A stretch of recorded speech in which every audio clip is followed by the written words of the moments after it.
2시간 전에 마감한 트레이더가 생생하게 전하는 글로벌 마켓 리뷰 델타원입니다. 우리 시장은 강보합 출발 후 지루한 조정을 주었지만 장 마감 강한 현물 매수가 들어오면서 추가 상승이 발판을 만드는 데 성공했고, 해외 시장 또한 아시아 세션부터 꾸준한 매수가 들어오면서 변동성 매도와 함께 큰 폭이 상승으로 마감을 하였습니다. 오늘 상승 이후 의미 있는 경제지표 발표도 없었는데 왜 이렇게 올랐나 어리둥절해 하실 수 있는데요. 이런 게 제일 무서운 겁니다. 아무 이유 없이 올라가는 것. 지난 영상에서 언급한 게 분기 말, 분기 초 주가가 오를 때 이 포트폴리오 매니저들 주식을 안 들고 있잖아요. 그러면 굉장히 쫄려서라도 포모 매수를 한다고요. 아참, 델반 꾸리니 뭐 헛소리를 한 자들은 이제부터는 48시간 동안 댓글 차단을 걸어요. 뭐 웬만하면 이런 거 안 하려고 했는데 썰물이 오면 누가 수영복을 입지 않았는지 알 수 있단 말이죠. 그래서 하루하루 맞추는 게 중요한 게 아니라 큰 그림을 어떻게 보는지가 중요한 거예요. 그리고 YTD 수익률이 중요한 것이죠. 그런데 뭐 그냥 뭐 하루 못 맞췄다 그리고 또 맞출 때도 조용해요. 참, 앞으로 무개념 악플은 이렇게 48시간 동안 차단을 걸겠습니다. 자, 시장 어떻게 보고 있는지 대응 전략과 함께 이야기해 봅니다. 먼저 아시아 세션 갑니다. 우리 시장은 약 보합 출발 후 초반에는 그래도 상승이 나오려는 듯 했는데 외국인들이 현물 매도를 꾸준히 내놓으면서 지수가 눌리기 시작했어요. 특히 삼성전자를 두고 투자자들이 공방을 벌였는데요. 전일 이 마이크론 실적은 기대했던 것보다 더 형편없었지만 뭐 다들 안 좋을 거라고 알고 있었기 때문에 시간 외에서 하락폭은 얼마 되지 않았죠. 그러나 우리 시장은 조금 다르게 움직였습니다. 가장 큰 이유는 수요일 현물 장 마감 때 삼성전자를 종가 고가로 띄워놨죠. 그것에 대한 정리가 생기면서 초반에 현물 매도가 나오기 시작했는데 그렇게 하루 종일 삼성전자에 대한 매도가 나오다가 뭐 어처구니 없게도 종가 동시호가에 외국인들이 장중에 매도했던 삼성전자를 싹 걷어내게 됩니다.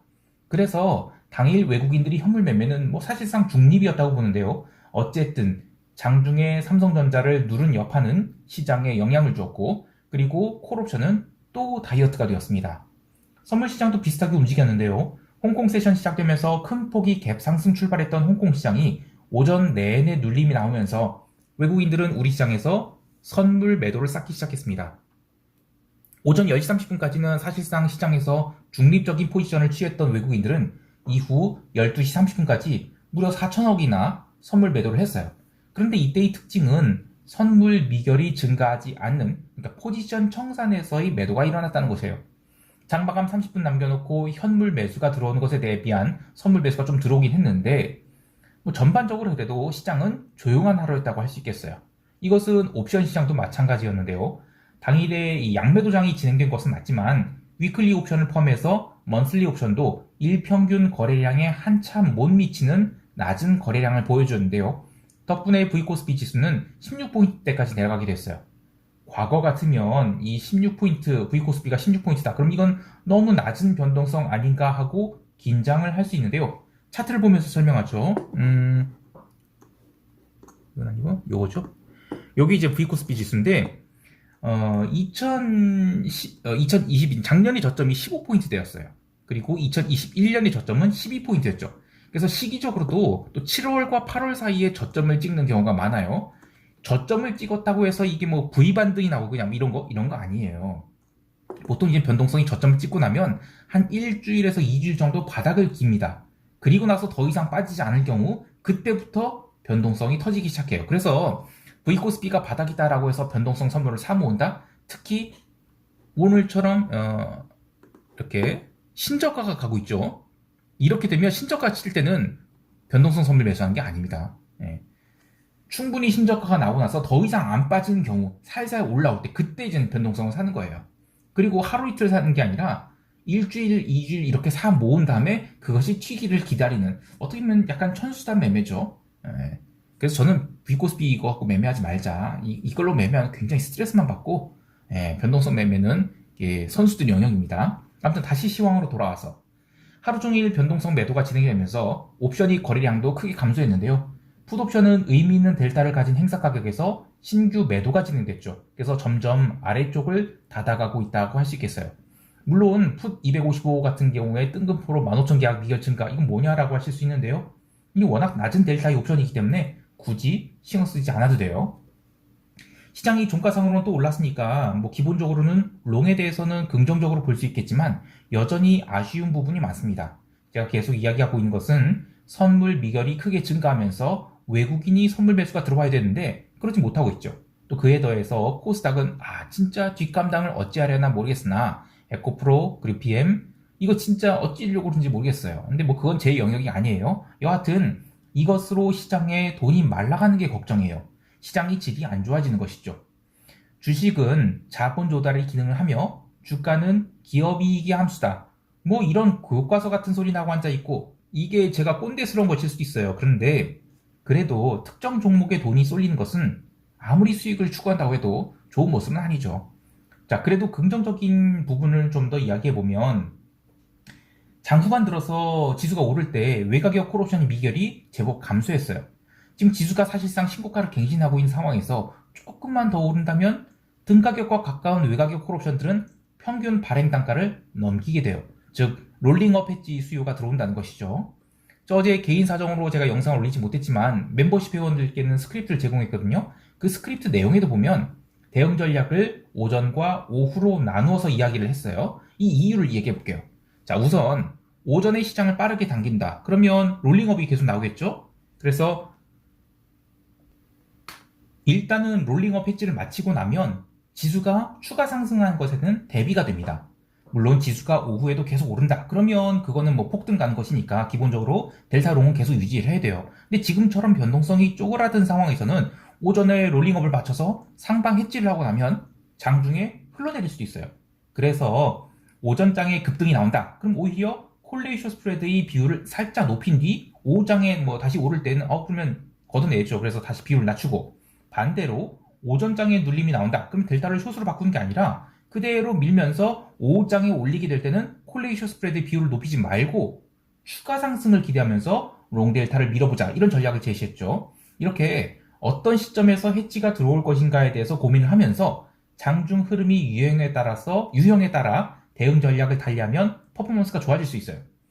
사실 시장은 어떻게 움직일지 아무도 모르죠. 목요일은 위클리 옵션 만기인데 방금 마감한 해외 시장이 뭐 크게 올랐다 하더라도 한국물 ETF인 EWY는 하루 종일 횡보만 했어요. 그리고 위클리 옵션도 지금은 양매도가 유리한 상황인지라 구체적인 방향성을 예측한다는 것이 어렵지만 그래도 당일의 흐름에 대한 대응 전략을 좀 케이스별로 고민을 해보는 것은 실력 향상에 도움이 됩니다.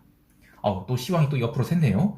어쨌든 우리 시장 강세로 보고 있습니다. 좀 더 자세한 대응 전략은 총평 때 하기로 하고 유럽 세션 넘어갈게요.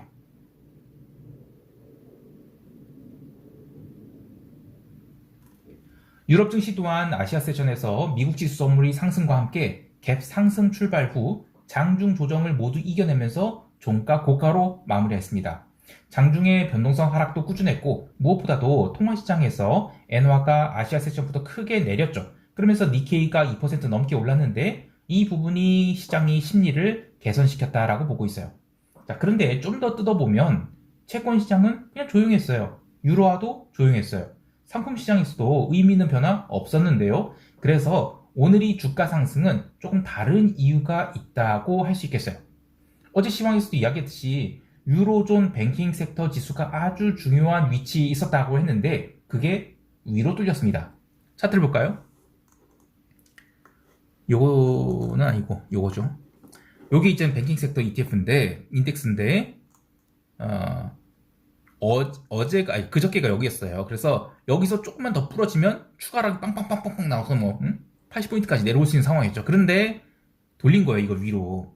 자, 그러면 여기서 올라간 속도가 V처럼 올라가진 않아요. 그러나 당장은 빠르게 내려가지 않고 여기서 지지부진하다가 뭔가 확실한 해결책이 나오면 다시 올라가겠죠. 근데 그거보다는 계속 보다가 한 번 더 눌러주고 거기서부터 올라갈 땐 진짜다. 뭐 그렇게 보고 있어요. 뭐 여하튼 그게 중요한 건 아니고 오늘 100포인트 위로 상승했죠. 그래서 이제 100.36을 끝났는데 이렇게 되면 일단 단기적으로는 시장이 조심스럽게 바닥을 쳤다라는 신호를 준 거죠. 다만 이제 분기 말을 맞이해서 숏 포지션이 청산이 이루어지면서 뭐 하락 중에 여기 지금 수렴을 한 것일 수도 있어요. 이렇게 삼각 수렴을. 그래서 뭐 어쨌든 지금 1분기는 여기서는 일단 더 심각한 상황으로 발전하지 않은 채 2분기를 맞이할 것이다. 그래서 뭐 다음 주 또 부활절 휴일도 있으니까 조용하게 이번 주를 보내자. 뭐 이런 컨센서스가 확산되고 있다라고 보고 있습니다. 자, 그리고 유로존 인사들, 뭐 어제도 그렇고 오늘도 계속해서 금리 인상 지속되어야 된다라고 외치고 있어요. 다만 약간의 뉘앙스가 바뀐 것은 연말에는 인플레이션이 빠르게 하락할 수 있다, 이런 얘기도 했어요. 여하튼 유로존 은행 이슈가 또 나타난다 하더라도 장기 채권은 매도해야 된다, 이런 뉘앙스의 발언이 이어지고 있다고 할 수 있겠어요. 최근에 채권 폭등에 무브 인덱스가 신고가를 갱신했죠. 그래서 채권 가격이 더 오른다는 것도 좀 부담스러운 신호를 보내는 건데, 오늘이 시장 안정으로 채권 변동성 지수, 이 무브 인덱스 볼까요? 이거는 한 컴마스로 보죠. 그 무브 인덱스는 다시 내려앉았어요. 아이고, 이거 좀 원 이어로 볼게요. 네, 다시 150포인트까지 내려왔죠.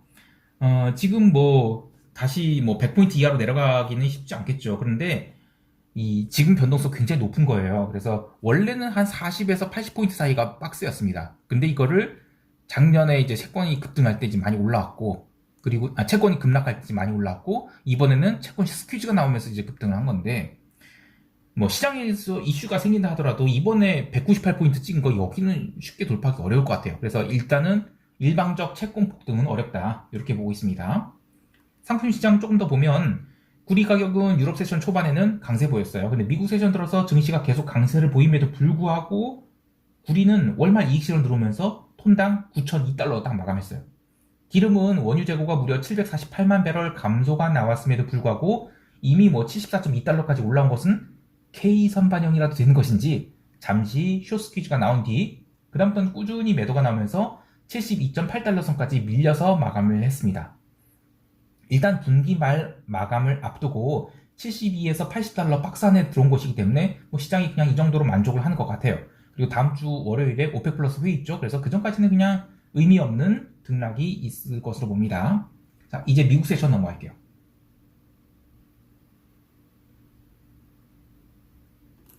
미국 지수 선물은 유럽 증시 상승과 함께 이미 개장 전에 1%대 상승이 나왔어요. 그래서 여기서 얼마나 더 오를 수 있을까 이런 고민을 하신 분들이 많은 것 같아요. 자, 그런데 여기서 힌트가 있습니다. 유럽 증시가 오른 것은 아시아 세션에서 니케이가 초강세 보이고 엔화가 약세를 보인 등 전반적인 리스크 온 분위기가 지속된 것도 있는데, 미국 지수 선물도 여기 연동돼서 올라긴 했어요. 그런데 조금 더 오버슈팅이 나온 것은 본장 개장 1시간 전 이 프리마켓에서 인텔 그리고 마이크론 등 이 반도체 주식이 갭으로 제법 강하게 출발을 했죠. 그래서 오늘 나스닥은 상대적으로 강세를 보일 수 있겠다는, 그러니까 저점 매수가 계속 들어올 수 있다는 신호를 주었죠. 그래서 개장 1시간 전부터 지수 선물은 나스닥 중심으로 상승 탄력을 강하게 받기 시작했어요. 그리고 이후에 1시간 동안 강한 상승을 보이며 12,920포인트까지 올라가게 되는데요. S&P 지수도 4,040포인트까지 오르면서 중요한 저항선에 도달하게 됐어요. 근데 이후에 미국 지수 선물은 고점권에서 그냥 등락을 거듭하다가 장마감 2시간 전부터 더 이상 변동성이 빠지지 않는데도 현물 인덱스 바스켓 매수가 강하게 들어오면서 종가 고가로 달려버립니다. 실제로 변동성 지수는 오늘 마이너스 4% 가까이 하락을 했는데, 장중의 변동성 흐름은 이 갭으로 하락한 뒤 변동성이 더 빠지지 않고 횡보를 했어요. 특히 장마감 2시간 전부터 시장이 오를 때 변동성 더 빠지지 않았거든요. 그리고 여기서부터 주가만 오른 거예요. 그래서 앞으로도 여기서 주가가 계속 오른다, 그러면 시장이 이 3월 중순에 깼던 SPX 인덱스 볼까요? S&P 인덱스인데 이때 은행 위기로, 채권 위기로 좀 깨졌죠. 그리고 나서 살살살 다시 이제 어쨌든 202평을 이제 노란색이 202평인데 여기를 회복을 했어요. 노란선은요. 그래서 이제는 점진적 상승이 더 남아있다라고 봐요. 그래서 4,200포인트까지. 그리고 나서는 어떻게 될지 모르겠죠. 근데 어쨌든 기본적으로는 4,200까지는 올라갈 것이다, 이런 희망회로가 돌아가기 시작하는 것 같아요. 그리고 이후에 지수가 상승한다, 그럼 여기서부터는 좀 빠르게 상승할 수 있다라고 보거든요. 그래서 수급만으로도 상방 오버슈팅이 나올 수 있다, 이런 형태로 마감을 했습니다.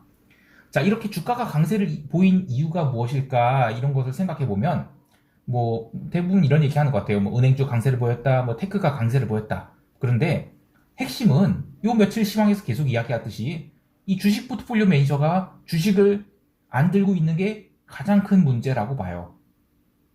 분기말 포트폴리오 평가를 할 텐데 주식을 언더웨이트 하고 있는데 주가가 계속 오른다? 그럼 골치 아픈 거거든요. 그래서 오늘도 주가가 오른 거 보면 나스닥 테크 주식이 가장 강하게 올랐어요.